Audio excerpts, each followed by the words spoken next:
don't block the path of inquiry. Don't lay down rules that make it impossible for people to ask important questions.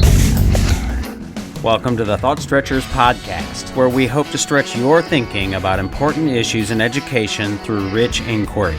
My name is Drew Perkins, and I'm your host for these conversations for complexity and nuance. In this episode, I spoke with Bruce Robertson, who's the author of several books, but the one that we focused on the most is a newer one, which is titled Power Up Your Questioning, a Practical Handbook for Teachers.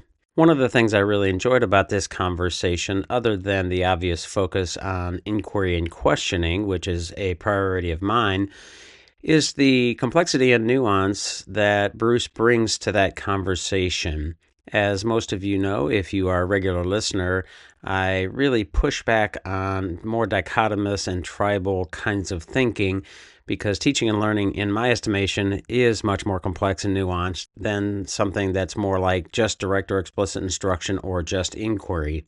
I really appreciate Bruce's book and the way that he gives practical and specific tools and strategies and the ways that he talks about leading thinking with questioning, which is something that I value as well. It was a real pleasure to talk with Bruce, and I definitely recommend you checking out his work. If you are interested in inquiry and what we call knowledge-rich inquiry, I hope you visit our website, which is wegrowteachers.com. There you'll find all of our professional development, which includes knowledge-rich inquiry teaching, project-based learning, and much more. Speaking of project-based learning, we have several online learning options that are available, as well as our PBL Grow 25, which is now out of early bird registration, but of course regular registration is open and available. We're starting to fill up for that, so please go to wegrowteachers.com and you'll see a link along the top of the website that will take you to the PBL Grow 25 event page. If you do have any questions for me about that or anything else, feel free to email me at drew@thoughtstretchers.org. And now, without further ado, here is that conversation with Bruce. I am here with Bruce Robertson, and we're going to talk about many things. He's got several books, more than I was even aware of, but the latest one we're going to certainly focus on, called Power Up Your Questioning, which is near and dear to my heart as an inquiry advocate, and I'm sure we'll get into some of that as well. But Bruce, welcome. I want to give you an opportunity to introduce yourself and let folks know who you are and what's important about you. Thanks, Drew. Good to be with you today. My name is Bruce Robertson. I'm a head teacher of a secondary school in Scotland, southeast of Scotland. I stay and work just south of Edinburgh. I'm an author as well. As you've said, Drew, then I have a number of books, 5 books, the Teaching Delusion trilogy, Power Up Your Pedagogy, the Illustrated Handbook of Teaching. And my latest one, which just came out last week, is called Power Up Your Questioning. And that's what we're here to talk about. Yeah, so what was the impetus for, education needs more books, right? What was the impetus for writing this one? I could certainly imagine some, but I'm sure that may not line up with what you thought. Yeah, so I started to write books back maybe 2018. I think that's when I started to write my first book, The Teaching Delusion, and that took maybe about 2 years to write. At the time, I was a deputy head teacher, leading teaching and learning in a particular school. We were doing good work. We won a national award for the work that we were doing. Teachers and leaders from other schools were very interested in that. We were getting a lot of visitors, and I decided to write a book that summarized an awful lot of what we had been doing, and that effectively is the Teaching Delusion book. And then the follow-up was a book that focused on curriculum and pedagogy and school leadership. Imaginatively, it's called The Teaching Delusion 2, subtitle Teaching Strikes Back. The third book is called The Teaching Delusion 3, Power Up Your Pedagogy. And the fourth book is effectively an illustrated version of that Teaching Delusion 3, Power Up Your Pedagogy. I reached out to an organization called Impact Wales, who produced visual summaries, sketch notes, and they illustrated that book, and I think what they produced is excellent. And the new one, Power Up Your Questioning, well, it's a deep dive into that particular theme of questioning. The reason being that I think it is one of the key features of great teaching, and I think it's something that is really quite difficult to do really, really well. The book talks about various aspects of questioning, effectively, how many questions we ask and how often we ask them, the quality of our questions, and then exploration of technique to try to get all students to think and find out what students are thinking, etc. So the book's really going into that, because I think if every teacher can get better and better and better at their questioning, no matter how good it is already, then their teaching will absolutely develop. Yeah, I would agree with that. I'm curious. I ask this question sometimes, not every time, but I think it can sometimes help to give a little bit of color to the conversation. What was your educational experience like, both in sort of K-12 is here, we would say here in the States, but then also your I guess teacher training or your education training? Yeah, so I went to a rural state secondary school myself. I had lots of great teachers. I went to university in Edinburgh. I started to study medicine for a couple of years. I gave that up for two reasons. The main one was that I'd always wanted to be a teacher. And it was actually my own teachers and parents that persuaded me to go down a different route, but that's not where my heart lay. But the other reason, and this is, I think, quite relevant to what you're asking me, Edinburgh University had just started a new medical course and a new approach to teaching, and it was very student-led rather than being teacher-led. And when I sat down with my course tutor at the end of year 2, I said to them, in all honesty, I don't feel that I've learned much more about the human body than when I started the course. I didn't feel I knew much about anatomy and physiology and biochemistry, etc. And they said to me, actually, they've had that sort of feedback from a number of students. So that student-led approach, that didn't work for me. In teacher training, to be honest with you, there wasn't much of a focus on the science of learning, what we might call cognitive science, cognitive architecture, working memory, long-term memory, that sort of thing. I guess the real learning came in schools, working with teachers, quite experiential. I guess the way that I ended up teaching was a combination of the best bits that I felt I'd got from my own teachers, the best bits that I was seeing, observing teachers as I was training, the experience of what seemed to work, what felt right. But I don't know to what extent it was really grounded in evidence from cognitive science about how learning happens, educational research, etc. So that's one of the reasons that I explore these themes in my books, because I think it's really important for teachers to be able to think about these things and then make their own decisions. I always say that in my books. Teachers are professionals. They should make their own decisions about what to do or not do in lessons. But at their best, these decisions will be at their best if they're grounded in messages from research.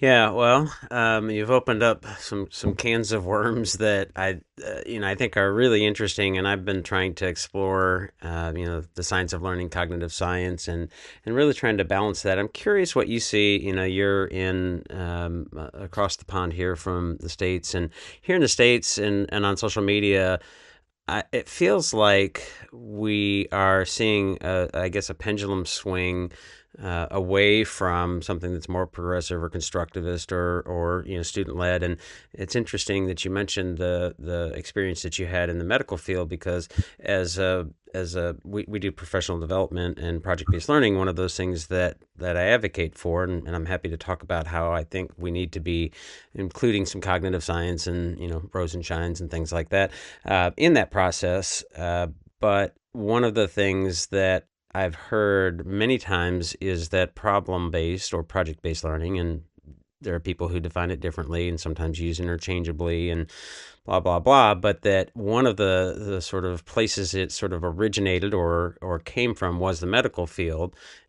So it's interesting to hear you say that, and that there was sort of a lack of real learning. And I do think that that's a real problem with some of the more inquiry constructivist kinds of things. But I'm curious, are you seeing, does it feel like that to you, a sort of pendulum swing away from something more constructivist, inquiry progressive kind of thing to something that's more cognitive science and science of learning?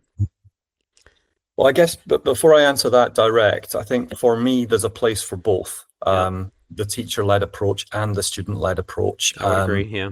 If I draw on my own reading and reflections from cognitive science educational research, then the takeaways would be that whenever anybody is starting to learn something new, then an approach that is more teacher directed will tend to be more effective and efficient.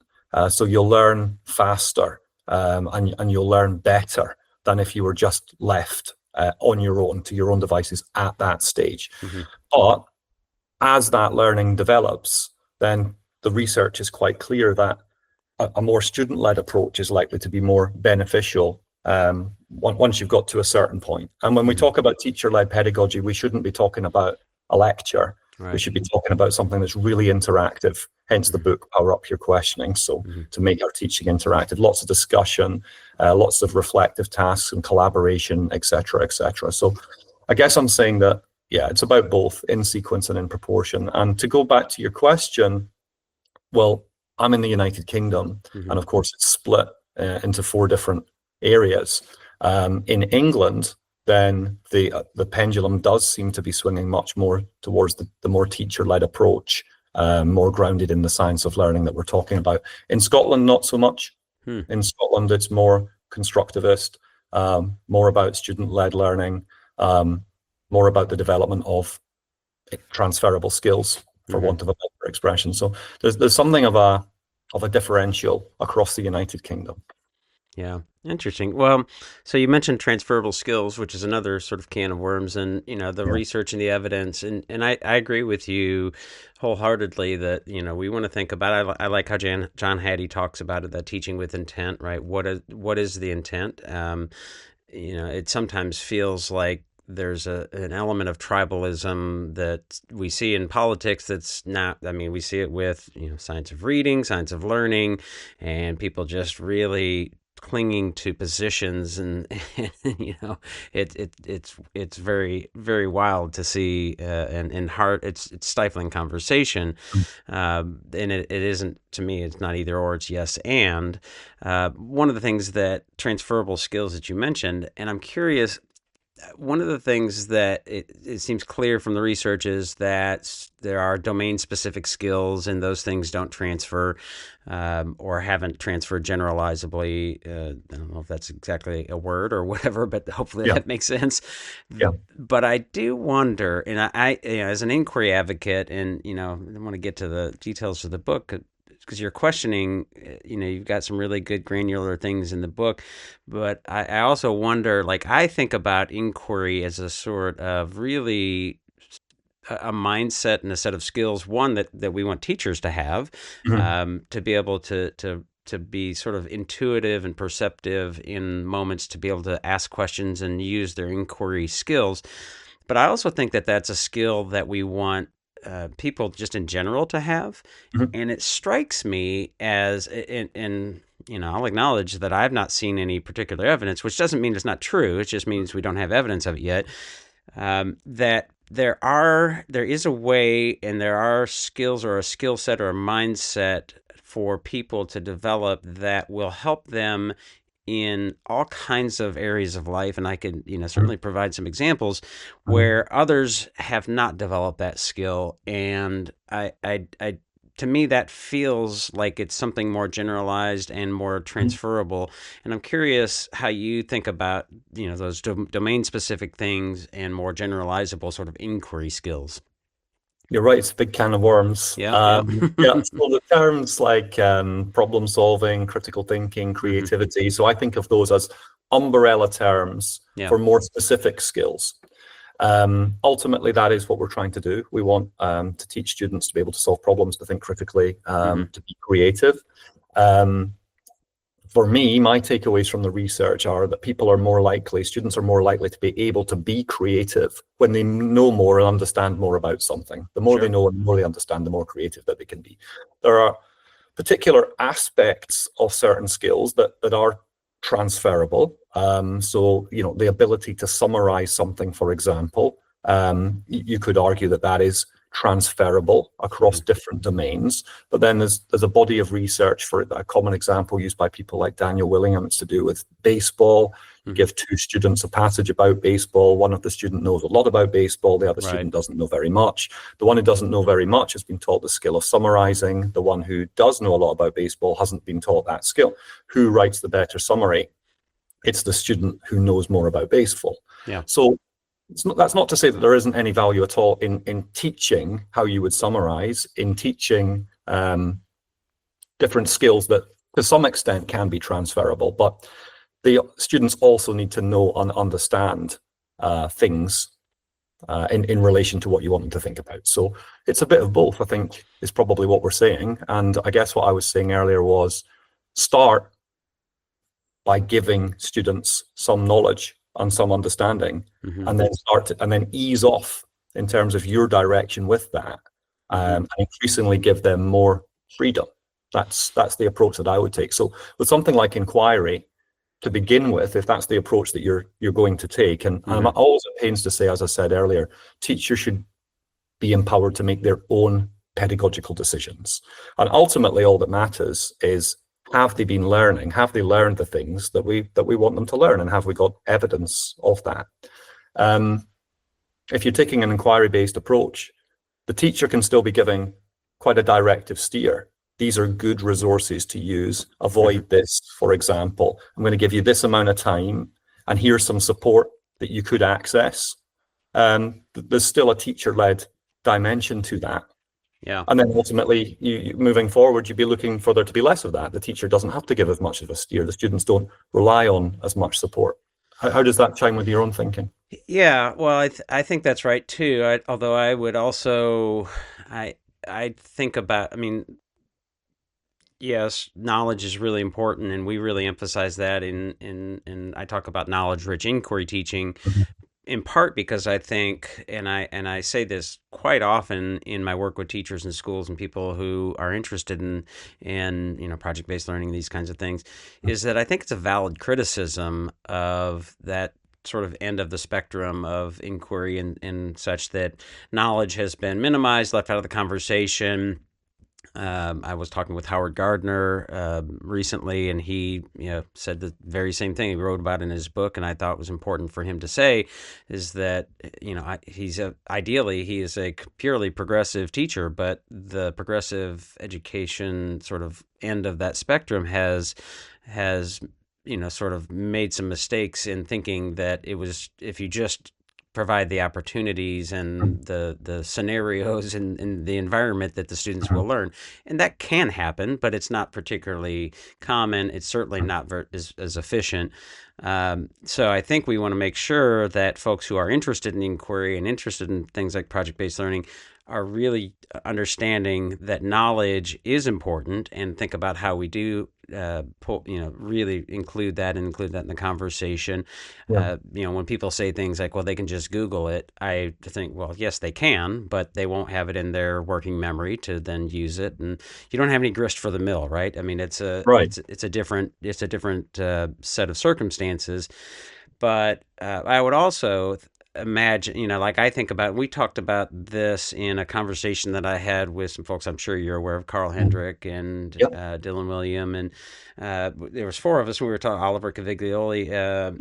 It's great. Yeah, and we were talking about the use of inquiry or questioning to sort of present it as a sort of gestalt, right? The idea that we're using an inquiry process to sort of frame a set of problem or a scenario, and then you might break those things down into pieces of the knowledge and all of the retrieval practice and things that you might want to do if those things are real necessary. And it reminded me, when I was reading the book, one of the things you talk about and you mention is targeted questions. And I sometimes talk about it as sort of like push teaching, which is, here's the information, I'm going to push this out. Pull teaching, which is, I think, an inquiry teaching skill of how do I get my students to think about certain things and think in certain ways. And I think those targeted questions are kind of that, right? It's like, how do you use the inquiry process to really guide and pull the kinds of thinking you want out of students? Yeah, I agree with that. So in the book, Power Up Your Pedagogy, for example, one of the trusted techniques in that book is called peak interest. And it talks about how teachers could take a learning objective statement and actually reframe that as a question. So the lesson or the topic kicks off with a question. Naturally, people, students, they tend to be more interested if a question is posed than if we're just saying, well, this is what we're learning today. So piquing interest. Now, I was going to say something else along those lines. Yes, the spotlight assessment activities that I talk about in Power Up Your Questioning. Mm-hmm. One of the spotlight assessment activity examples is concept cartoons, which come from the work of people like Stuart Naylor. And there's a good science example in there. A particular character says, let's put a coat on our snowman. One of that character's friends says, yeah, that's a good idea. Effectively, the coat will stop the snowman from melting. A different character says, no, that's not a good idea. The coat will cause the snowman to melt faster. And the third friend says, it won't make any difference if we put the coat on the snowman or not. You can imagine that concept cartoon kicking off a lesson or a particular topic. The teacher explores students' conceptions, including the misconceptions that they have. Who thinks this character is right? Who thinks this character is right? Why? And then you can imagine that you start to go into some more direct interactive teaching, maybe some experimentation to do with insulation and melting, etc., etc. And then it's revisited later on. And students will have, hopefully, they will have to some extent come to their own conclusions, but through that sort of structured process that the teacher has been leading. So I think that's a good balance between the teacher-led approach and then the inquiry type approach. Yeah, well, one of the things that you mentioned earlier, and I think is important, and I want to make sure that people don't misunderstand me, is that efficiency is, we talk about direct or explicit instruction being shown to be very more efficient in sort of building that change in long-term memory, which is, in my estimation, one way to define learning. I wouldn't say it's the only way. That learning is certainly much more than that. But I sometimes make the argument that there are times when it might be better, or it might pay off, maybe in a more long-term way, to be maybe less efficient, at least maybe at the beginning, because there might be some sort of crystallization of a number of parts coming together, as you might be a little less efficient using some inquiry processes at the beginning of a process, but then again, as it sort of comes together. And I'm curious, how does that land with you?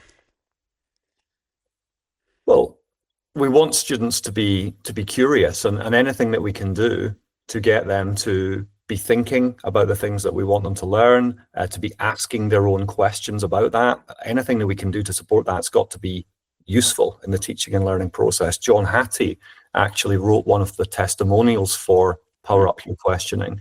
And one of the things that he said to me in correspondence, and I included this towards the end of the book, was that what is as important as teachers developing their questioning, the quality of the questions they're asking, their technique, for example, is teaching students to ask their own good questions. So metacognitive processes, for example. And I thought that was very important. So I included that towards the end of the book. Yeah. Well, I think that's one of the things that we talk about with project-based learning as being a really fundamental and important piece. And the piece there is, do we have a good and really powerful driving question? And we say we want to be clear with product, purpose, and audience. What are students creating? Why are they creating it? For whom? Which then activates who's our audience? How do we meet their needs, and so on and so forth. But the first move that comes throughout the project-based learning process, as we talk about it, which not everybody talks about it this way, but is that we then ask students to identify, and we model as teachers, what do we need to know in order to answer that question, in order to do that? And to me, that is a move that when we practice that, and I've seen this with my daughters, is when we practice that and we model that and we use that process, that to me is sort of a generalizable skill that maybe there's not evidence of it, and there probably isn't, but I want my daughters, when they matriculate to being adults, and I want myself to be able to say, well, whether it's academic or non-academic, to be presented with a problem, a Yes. project, or something that is complex and open-ended, as we all face Mhm. in life, Mhm. and be able to think, all right, what do I need to know in order to answer this? And that takes practice and maybe isn't as efficient, but that to me is why I think project-based learning, and it can go really poorly, and if it's done really poorly, it could be disastrous, and I want to acknowledge that. But if we're doing it well and building in the cognitive science and the learning that we should be doing, scaffolding and Mhm. assessment and all those kinds of things, that initial move to me is a really important one. And an example that really hit home. I've said this, I think, once or maybe twice on the podcast before, but my mother, who is 84, last July was coming into my home and fell and broke her hip and her shoulder. So you can imagine she was in Mhm. lots of care. At one point during her subacute care, she had a catheter, and then they removed it, and she was just mortified to have to. They had come and said, "We're going to have to put this back in." And she was just absolutely mortified, to the point where it's like, just check, please, I'm done, right?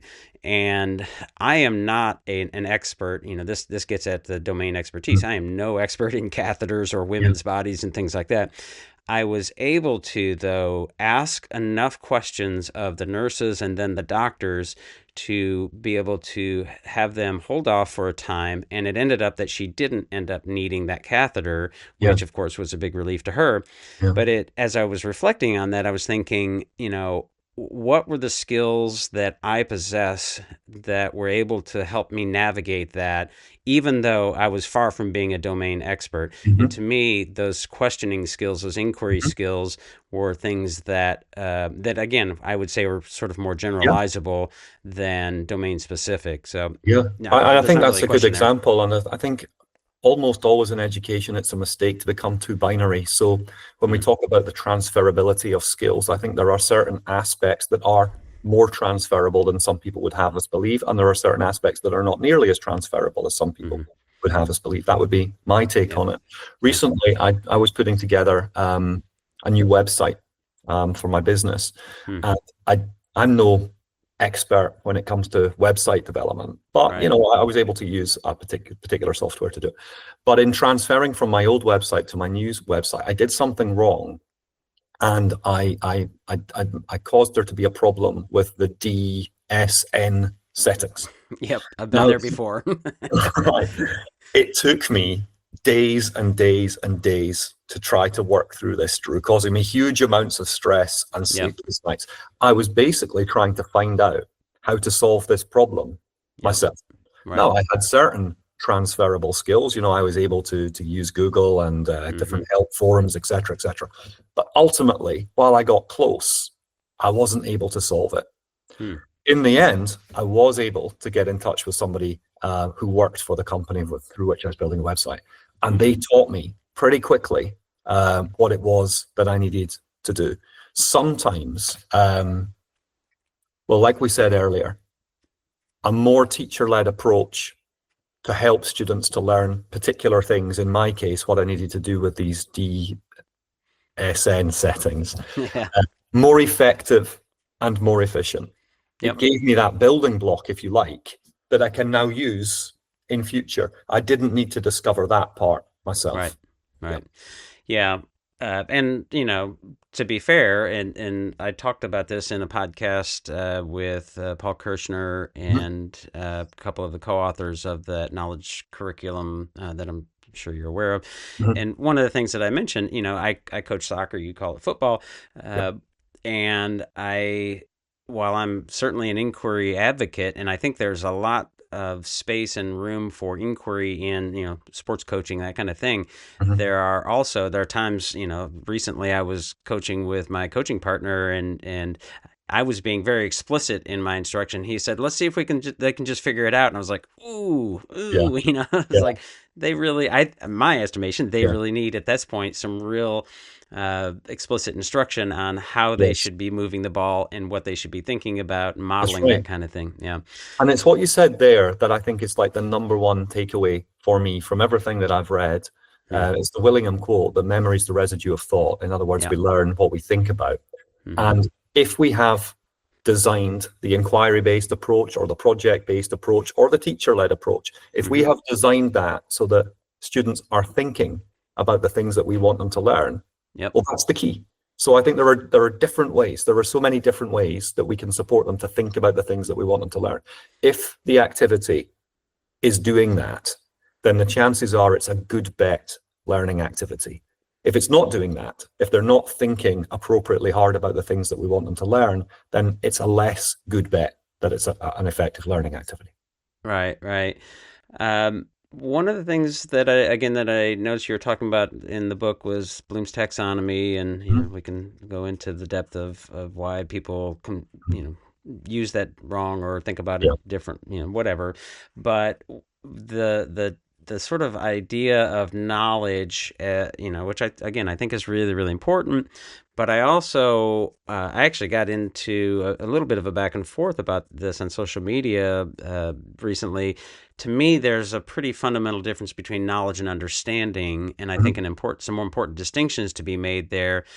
And I wonder, with the science of learning, I'm on board. Like, I think that those things are really important, but I also wonder if there sometimes isn't such a sort of too narrow focus on things like knowledge and direct or explicit instruction at the expense of things like understanding or the higher level thinking. My take is that surely those folks do that. I've seen some of the videos with Step Lab, and while choral response is not a thing that I would probably ever want to do as a student, I would probably be I would bristle at that, and as a teacher as well.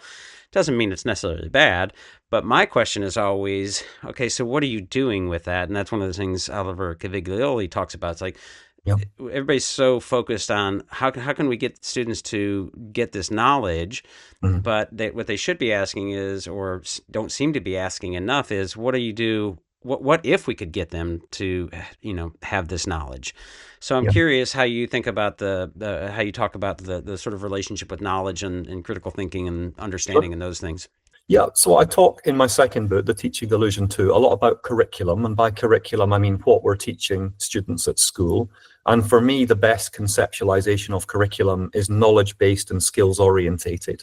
So it's not about one or the other. I discuss skills as knowledge in action. So we're absolutely looking for both. It's not one or the other. You're right that in Power Up Your Questioning, I do make reference to Bloom's taxonomy. And the reason I do that is because it's so often referred to in education. It's easy, yeah. Yeah, absolutely. And I suggest that if we're interpreting that as the knowledge at the base of the pyramid underpins understanding and application and analysis and evaluation and creativity. If we think of it in that way and we're trying to work our way up, then I think arguably that's a good way to think about it. Where it can be misinterpreted, often by school leaders, in my experience, is when teachers are criticized. Maybe a school leader has been observing a lesson, so they've only seen 40, 50 minutes of the lesson. And then in feedback with the teacher, they say, well, there wasn't enough higher order thinking in the lesson, by which they would mean the upper regions of the Bloom's pyramid. I don't think that's particularly helpful or constructive to teachers, because while ultimately they should, of course, be aiming towards these higher order regions, maybe in this particular lesson, that's not the stage that they were at in the learning sequence. If instead what they meant was your teaching would have, the teaching and learning really would have benefited if you'd asked more questions, if you'd asked better questions that get students to think a bit harder, questions that drill down into student understanding. Why do you think that? What makes you so sure about that? If we could jump back to the concept cartoon that we talked about before, there's a lot of deep understanding that goes into should we put a coat on the snowman or not? So it's different, I think, to talk about, say, surface knowledge. This is how I discuss it in the book. Surface knowledge is one thing, but that in itself is not really what we should be interested in. We should be interested in the deeper understanding that underpins that. And the more there is deep understanding, the more that surface knowledge will actually be secure. So the more likely it is that students will remember the things that we want them to remember, but actually they'll be able to apply those things better as well, because it's secure in its understanding. And I think an analogy I use is a hot air balloon. And the deep understanding is it's tethering the balloon. It's holding it in place. It's holding the surface knowledge there. Yeah, I mean, that's the thing that I often say about inquiry is it gives an opportunity to have more ways to retrieve it. There's more sort of connections and ways in which you've thought about it. And again, Yes. going back to the quote and the thinking of Daniel Willingham, if you're thinking about it, then more ways we think about it. And that to me is one of the concerns I have with the sort of science of learning, at least the messaging. And I want to be careful and fair not to sort of mischaracterize, because science of learning, quote unquote, right? What does that mean? But it feels to me like there's this sort of marketing messaging problem, is that if we just tell them what they need to know, and that is what we really need to do, and sometimes a denigration of inquiry, or at least the discounting of it. And to me, you think, okay, that certainly would be efficient in terms of maybe short-term knowledge and maybe long-term knowledge if you practice enough and did enough work with it. But my concern would be, one, are they able to remember it in long term? Are there a number of different ways in which they're using it and thinking about it, and that would help them retrieve it, if in fact that's what you want? I mean, there's certainly more to learning than just retrieving certain things, but are they really understanding it? Can they use it? Can they transfer it? Can they use it in different scenarios? One of the things you talk about in the book, and we talk about in our work, is the open and closed questions, and the ways in which both can be really, really powerful in getting kids to think in different ways. And I'll just read one of the questions that I liked. It was, why does the Northern Hemisphere receive more sunlight in June than December? And so there's a sort of idea that open-ended questions are always better, but that's not necessarily the case. A really good, closed-ended questions can be really good at checking for understanding and being efficient in that. But there are ways in which it can really open up and get us to think more deeply about things, as I was referring to. So I don't know if there's more you want to add to that, more meat you want to add to that bone there. No, there's a lot in that. I draw a distinction between desirable thinking, which is pupils, students thinking about particular things in an appropriately challenging way and developing the sort of understanding that you're talking about. And I contrast that with what you might call throwaway questions, which are just too easy or maybe too difficult. When you were talking about poor teacher-led pedagogy, I would suggest would be us just telling students something. That would be pretty poor. Just as poor inquiry-based learning would be, we'll go and look it up on Google. Those are two extremes. Yep. What we should be doing in an effective teacher-led approach is asking questions all the time. And so the book talks about different trusted techniques, particular practices that teachers can focus on building into their teaching repertoire or getting even better at. And two maybe just to highlight here that are relevant to your point. One of them is called More Questions More Often, and it's where teachers deliberately focus on moving away from a situation where they ask questions sporadically from time to time to one in which they're asking them all the time. And I suggest as a rule of thumb, it can be helpful to aim to ask at least one question for every minute of teacher talk, just as a rule of thumb. Not an absolute, but you're thinking back on a lesson you were teaching and that teacher-led component. Did I ask enough questions? Well, if it was on average one question for every minute of teacher talk, I think that's about the right ratio. And the other point about thinking about things in different ways, one of the techniques in the book is called different angles. And it's suggesting that thinking is the key to learning, but to develop understanding, ask different sorts of questions that get students to think about the same content, but in different ways. So for example, you're teaching them about the water cycle. And maybe one of the things that you do, many teachers would do this, is get students to label a blank version of the water cycle. Okay, fine. That will check their knowledge of that. But don't leave it at that. Perhaps get them to reproduce the water cycle from memory. Perhaps get them to chat to a partner. What are the key features of the water cycle? Perhaps give them a different version of the water cycle that has some deliberate mistakes in it. Find the deliberate mistakes and identify why these are mistakes. Maybe some true or false statements about it. You're coming at the same content, but in different ways. And in doing so, you're getting students to think appropriately hard about the water cycle, makes it much more likely that they will remember the things that you want them to remember. Mm-hmm.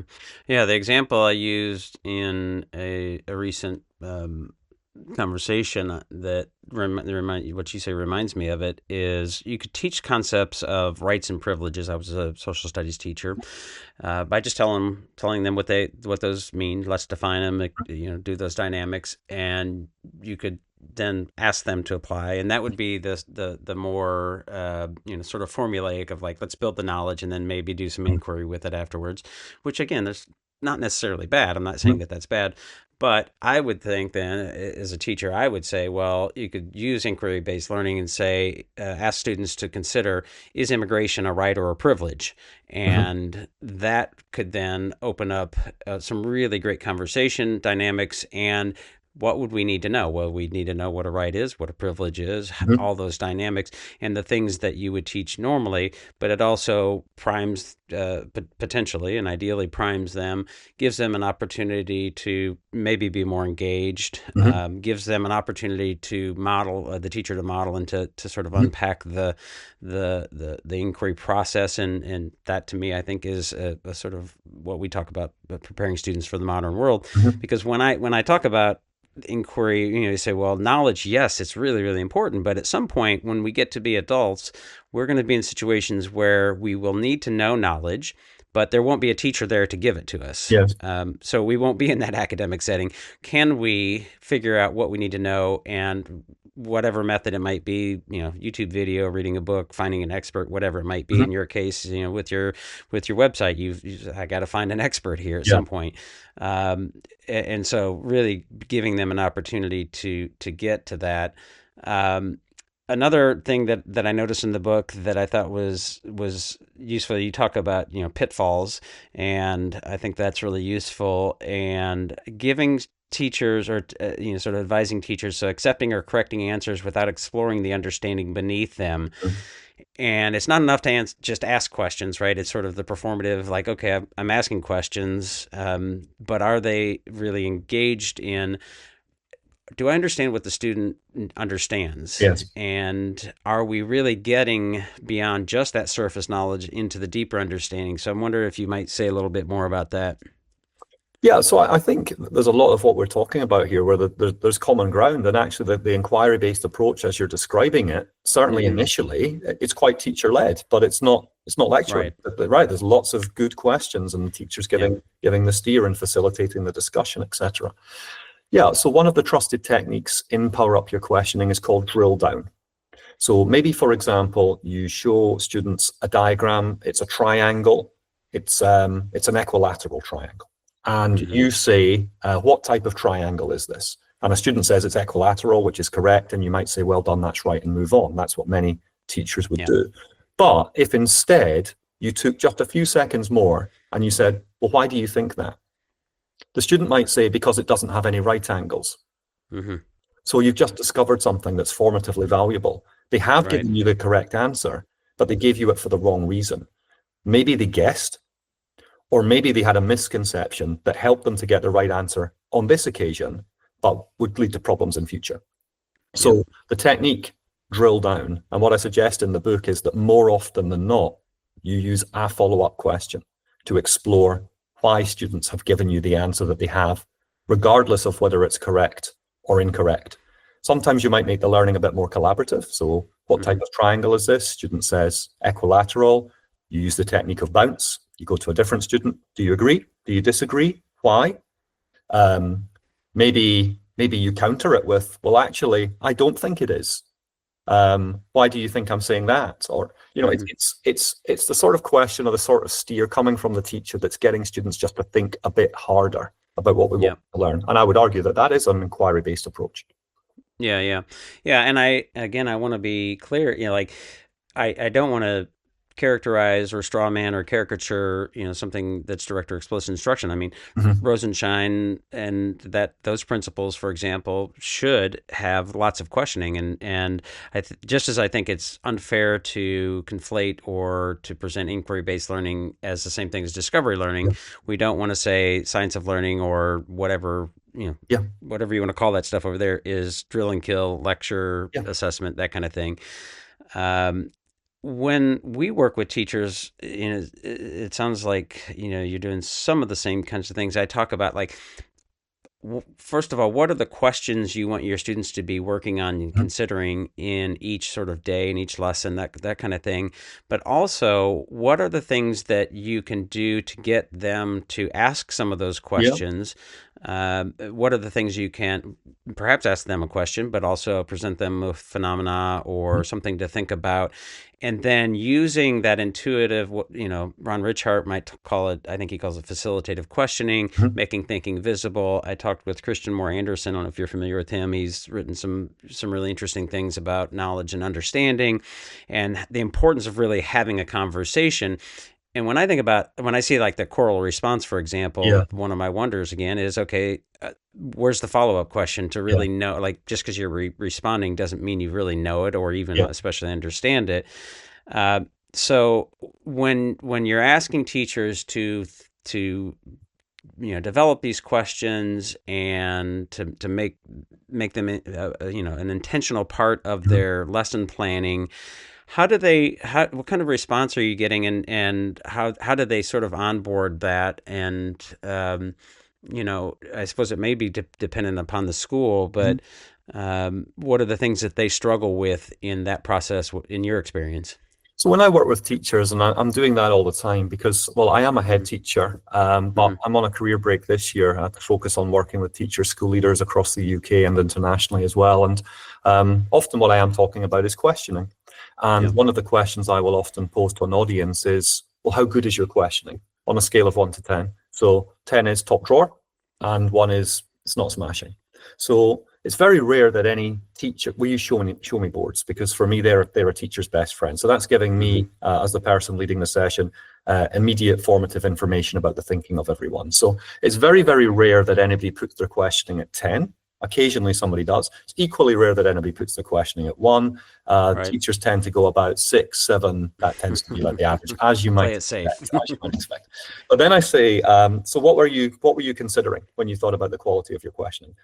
It was probably to do with how many questions you ask and how often. So we'll explore that and different techniques that can help with that. Maybe it was to do with the quality of the questions that you ask, and we explore that. Maybe it was to do with technique. And by technique, we mean trying to get all students to think about every question that we're asking, and then trying to make that exchange as collaborative as we can so that everybody has the opportunity to learn with and from everybody else. And then those are the aspects that we tend to explore.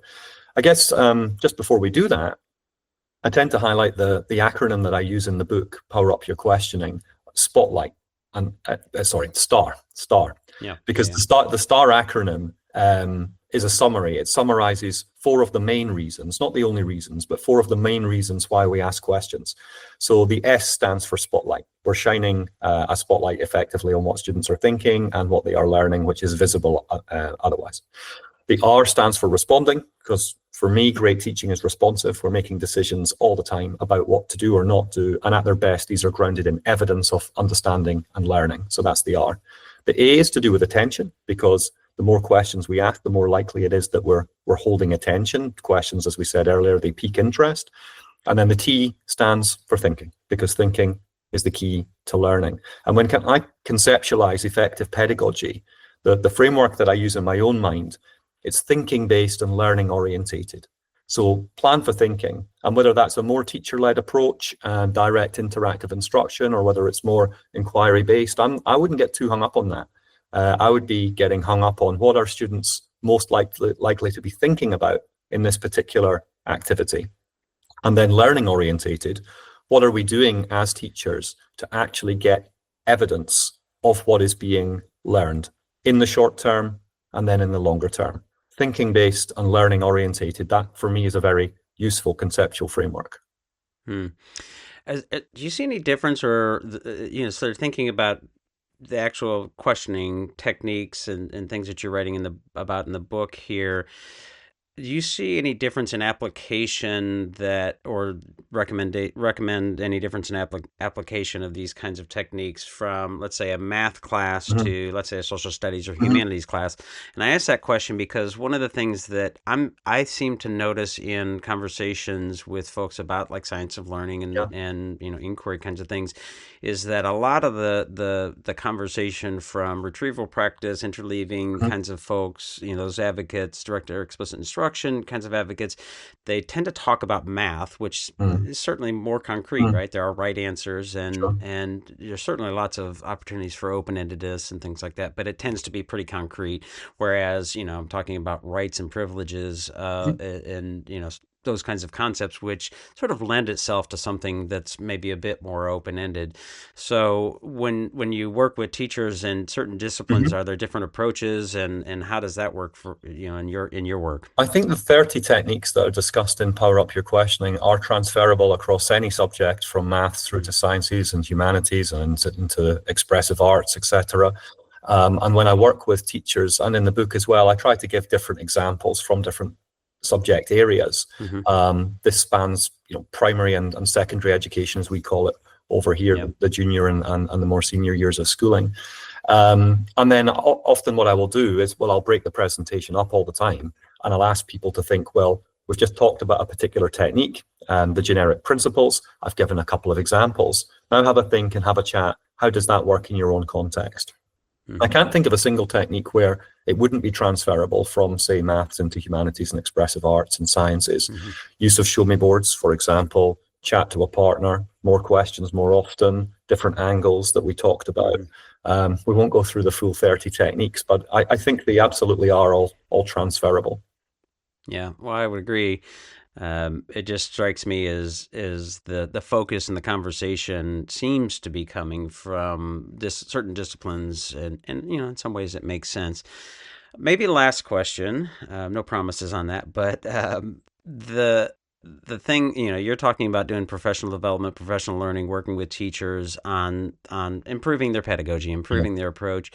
One can say, have this many questions per minute, all these sort of techniques and things like that. But of course, it takes time, right? There's a reflective process. What are some of the things that you, I guess, recommend or think are important in terms of really changing teacher practice? Because a workshop, you do workshops, I do workshops, and while it certainly can start a journey and germinate some things, it's not enough. But how do you get schools to continue to work and be reflective in their practice, and teachers to actually work on those kinds of things? So what are the things that you sort of stress as sort of pillars of making sustainable and durable learning? So near the beginning of the book, Power Up Your Questioning, there's a model for professional learning, and there are 4 aspects to the model. The first is specific input. So maybe you're reading part of a book, or you're watching a video, you're observing another teacher, you're listening to somebody who's giving a presentation. That's the specific input. So you need that. You need some sort of stimulus. Then the second part of the model is focused reflection. So you need the opportunity to think about some of the specific aspects of what you've just been hearing, reading about, watching. So some focused reflection.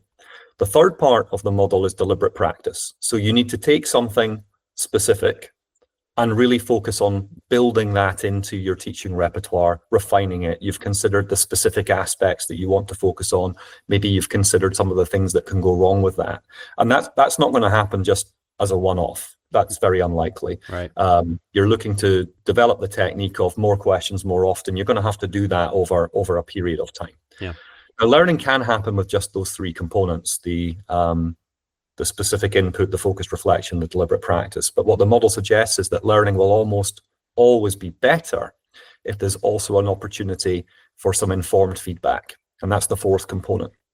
So you're working with a colleague, somebody who you trust, who you respect, and they drop in to a lesson, say 10, 15 minutes, that's all that needs to happen. And they just look at that very, very specific thing that you're working on. You've given them a steer. This is what I'd like you to have a look at. And then you get into a discussion with them about that. Or maybe it's not in the lesson itself. Maybe you're actually developing the quality of your questions And a lot of that can happen in the lesson planning stage. So it's somebody's informed feedback about the questions that you're developing. I guess the overarching principles, you've got something specific that you can think about. You're keeping it quite granular. You're not trying to do too much. You're really focusing for a period of time on specific aspects of the thing that you want to develop. And then if you possibly can, work with a colleague to get into constructive conversations about that. So the idea in Power Up Your Pedagogy, there are 30 different trusted techniques that you can focus on building into your teaching repertoire refining. That will take years to do. Nobody knows your teaching practice better than you. So pick one or at most two techniques and really home in on those things. And what the book does is, well, it tries to give exemplification of how you can do that. Yeah, well, I said one last question, but no promises. So I think this is hopefully the last question. You mentioned teacher autonomy earlier on, and I think that's a really important piece here. But it presents a problem, right? If you've got teachers who are not using evidence-based, research-based approaches, and or not being particularly effective, and of course, you have to have some clarity on what you believe, what your desired outcomes are, and those kinds of things. I'm seeing, a movement or part of a movement to really say, well, the teachers should, first of all, have scripted lessons, or basically removing some of that autonomy. And I'm not totally unsympathetic to that idea, because if you have teachers, and this is part of my question about the school choice movement here in the States, is how do we ensure a sort of baseline of quality teaching? Because if you have schools that are teaching things that are just not true, then or accepted to be true, then that's a problem. Science of reading, you've got people using 3-cueing and not using phonics. Well, that's a problem. So I guess how do you think about that autonomy, teacher autonomy and empowerment kind of piece? Yeah, that's a huge question. So well, they the say a French goodbye. The Teaching Delusion book, my first book, that really does explore that question. I mean, that's effectively what the entire book is about. And there is a particular section on it that discusses autonomy versus accountability, which is what you're suggesting. So is an anything goes approach okay? No, I don't think it is. Depending on what we're teaching, there are particular approaches that are more likely to be effective and efficient at particular times. Conceptual models can be helpful, and one that we discussed earlier was that thinking based and learning orientated, for example. We need teachers to be able to take ownership over their own professional learning and development. So is it okay to say, I've reached a particular point and I don't have anything more to learn? I don't think that's okay. And very few teachers have that mindset. Right. Experience and expertise, they're not necessarily the same thing. Right. But don't tell teachers precisely what they have to be developing in their own practice. Give them some autonomy over that. Make sure that there is some choice in the offer. People are much more likely to be self-motivated if that's the case. Michael Fullan talks about the fact that in schools, because there are just so many moving parts, command and control strategies are very unlikely to be effective. So an approach that I discuss throughout my books is teachers creating at the start of every term their own professional learning plan.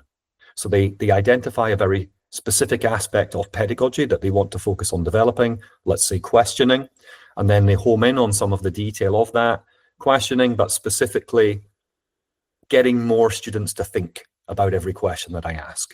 Therefore, specifically, I'm going to home in on these particular techniques. Let's say, show me boards, chat to a partner. That's it. That's what we focus on over a period of weeks.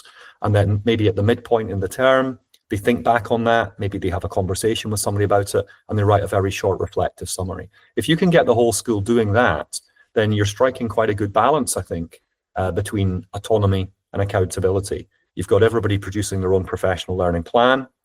There is some steer from the school as to the aspects of pedagogy that teachers are thinking about, but it's not mandated specifically. There's a lot of choice within that. Mm-hmm. That's a very quick summary of it, Drew. But yeah, the teaching delusion goes into it in some detail. Yeah, and we talk about a lot of those kinds of things as well. Then making sure that there's clarity on mission and vision. We actually talk about mission question, not mission statement, sort of modeling that process. But yeah, I love the idea, and we talk about it as well. Is like what is your personal professional learning plan? But let's make sure that it is aligned with the things that we're collectively after, so we have that collective vision and direction. So. Sure. Well, are there any things that we haven't talked about that you want to talk about? And if not, then where should people find the book, find you, and all of those good things? Well, I've enjoyed talking with you, Drew. Thanks. Yeah, same. 5 books, the Teaching Delusion trilogy. The first 2, they're really to do with school leadership and teaching practice. Power Up Your Pedagogy, as the title suggests, it's all about pedagogy, specific teaching practice, and then Power Up Your Questioning, a really deep dive into that. My website is nextleveleducational.com.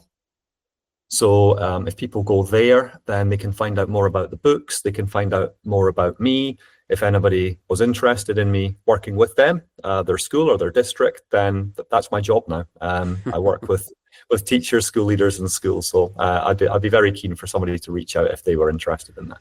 All right. We'll put those in the show notes as usual. Bruce, I really appreciate the conversation. I've enjoyed it. Me too, Drew. Thank you. What we need to do is spend enough time together that we can start to translate our ideas into each other's language and include one another in this community of inquiry. And that is the work of love.